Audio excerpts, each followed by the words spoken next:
हमारे देश के फाइनेंस मंत्री महोदया, केंद्रीय मंत्री और जितने भी केंद्रीय मंत्री हैं सब बुजुर्ग हैं, सब रिटायरमेंट के स्टेज पे हैं, सबको पेंशन चाहिए। अपनी फिक्र है कि कितना लूटूं, कितना जमा कर लूं, कितना देश विदेश घूम लूं, 56 भोग खा लूं। लेकिन जो बेचारे ईपीएस 95 के अपना पैसा मांग रहे हैं, ईपीएफओ के अंदर सभी राज्यों और पूरे भारत के अंदर जो उनका सिस्टम है कि मैं सारा सिस्टम बना दिया है, सभी बुजुर्गों के अकाउंट में पैसा जाएगा, डीए मिलेगा, उसको मेडिकल फैसिलिटी फ्री मिलेगा। हर राज्य में कहते हैं बुजुर्गों को मेडिकल फैसिलिटी फ्री मिलेगा, उनको जो है धार्मिक स्थानों पर घूमने का जो है पूरा व्यवस्था फ्री होगा। सब रेवड़ियां बांट रहे, सब मुफ्तखोरी की बात कर रहे हैं, लेकिन सब बांटने की खाली वादा कर रहे हैं, सब जुमलाबाजी कर रहे हैं। और यही देश के प्रधानमंत्री, यही हमारा श्रम मंत्रालय, लेबर मंत्रालय, जिसके अंदर ये सारा पेंशन का पैसा होता है, उसको जो है मैनेज करना होता है, वो भी कागज मीटिंग सीटिंग ईटिंग चल रहा है। वादा पे वादा हो रहा है, हमारे बुजुर्गों को ठगा जा रहा है। हमारे बुजुर्ग तंग आकर के, परेशान होकर के जंतर मंतर पे आके धरना दे रहे, आजाद मैदान मुंबई में धरना दे रहे, अन्य जगहों पे नुकड़ों पे धरना दे रहे। अरे बेचारा ठंड में, जिनको रजाई में, जिनको कंबल में घर में रहना चाहिए, उनको जो है धरना प्रदर्शन करना कि सरकार महोदय अपनी आंखें खोलो, अपनी कानें खोलो और हमारे ऊपर दया करो, हमारा पैसा है, मेरा पैसा, आप पेंशन बढ़ा करके दे दो।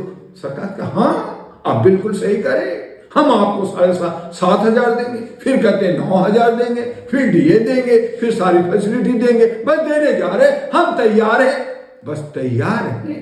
कपड़ा बदला जा रहा है, बातें बदली जा रही है। सरकार के बहुत सारे मंत्री, हेमा मालिनी और लोग सब पैरवी कर रहे हैं कि बिल्कुल इनको पैसा मिलना चाहिए, लेकिन ढाक का 3 पात हर बार मांग रहे, हर बार मुंह खा रहे। कब तक, कैसे? और ऐसी सूरत में हमारे जो पेंशनधारी हैं, कई लोग तो भगवान के प्यारे होंगे, कई लोग तो थक गए, कई लोग तो बद्दुआएं दे रहे हैं कि मैं तो मरूंगा लेकिन मेरी बद्दुआ ले ले, लेकिन इनको बद्दुआ भी नहीं लगती। ये तो लापरवाह है, अजर अमर है, विष्णु के अवतार हैं। तो ऐसी सूरत में डॉक्टर दुआ का कहना है, अपील है सरकार से कि देर ना करें, ईपीएस 95 के पेंशनधारियों को, ईपीएफओ के अंदर जितने भी पेंशनधारी भारत के अंदर है, उनके हक और जो व्यवस्था है उसको बेहतर करें और उनका पैसा उनके अकाउंट में जाए, उनको मिल जाना चाहिए, ताकि वो सुख शांति से जितना जिंदगी बची है वो जी सके। और सभी पेंशनधारियों से कि थोड़ा संयम रखिए, डॉक्टर दुआ आपके लिए लड़ रहा है, अहरा नेशनल पार्टी भी लड़ रहा है, और all India human rights association अहरा जो संगठन है, जो 38 वर्षों से काम किया, वो भी लड़ रहा है।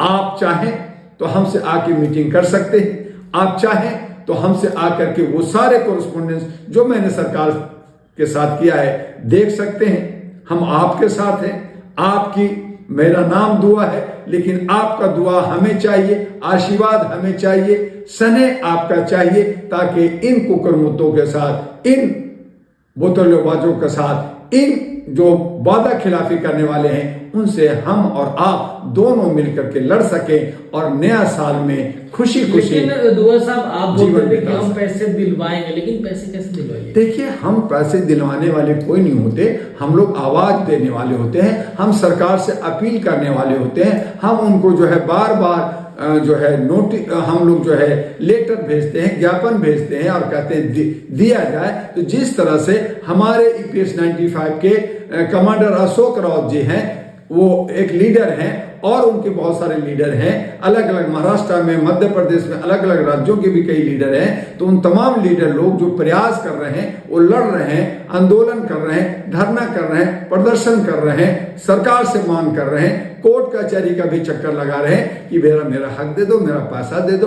उसी तरह से हम लोग भी दे रहे हैं कि इस तरह से सरकार जागे और उनको पैसा दे। तो हम लोग मांगने वाले हैं, हम लोग उन पे प्रेशर बना रहे हैं, हम उनको विज्ञापन दे रहे हैं। हम देने वाले नहीं हैं बल्कि हम मांगने वाले हैं। और सरकार है कि कान पे कोटन डाल करके, खामोश बैठ करके, गुमराह बन करके, तानाशाह बन करके हिटलरगिरी दिखा रही है और हमारा हक अधिकार को नहीं दे रही है, या हमारी आवाज को नहीं सुन रही है। और जब हम मांगते हैं तो कहते हैं कि ये तो राजनीतिकरण हो रहा है, ये कौन होता है, वो कौन होता है। इसी तरह से छात्र के साथ, इसी तरह से किसान के साथ, इसी तरह से महिलाओं के साथ, इसी तरह से बच्चों और गृहिणियों के साथ, सबके साथ भेदभाव होता है। नतीजा यह है कि ढाक का 3 पात होता है। नतीजा यह होता है कि हम लोग धरना प्रदर्शन में 365 दिन में 200 दिन जो है धरना प्रदर्शन मांगने में लगे रहते हैं। कुछ टाइम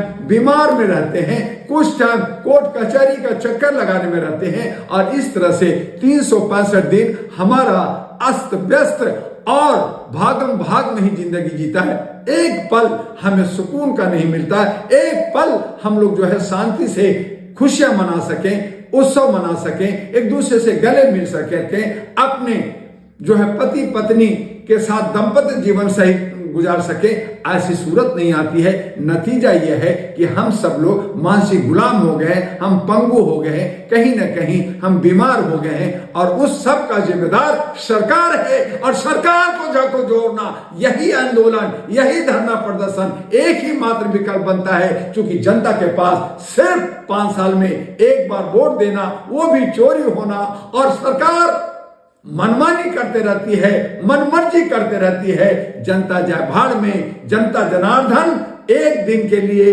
भीख मांगने आते हैं, हम भीख कटोरा भर देते हैं और वो कटोरा के साथ मौज मस्ती करता रहता है। तो जनता को सोचना होगा, समझना होगा, जागना होगा, हमें कैसे लोगों को चुनना है, किसको नहीं चुनना है। और अगर गलत चुने गए हैं या गलत तरीके से वो आए हैं तो उनको पकड़ कर करके उनको सजा भी देनी चाहिए। और इसी को कहते हैं क्रांति, इसी को कहते हैं बदलाव। इसलिए हमें चुनाव में नोटा नहीं बल्कि रिकॉल सिस्टम होना चाहिए, पॉलिटिकल अमेंडमेंट एक्ट आनी चाहिए, हमारा खुल्लम खुल्ला मत का अधिकार होनी चाहिए। और तमाम ऐसी व्यवस्था जो डॉक्टर दुआ के पास प्रोजेक्ट है, एक नहीं अनेक है, लेकिन सच को जल्दी कोई सुनता क्या है, देर है।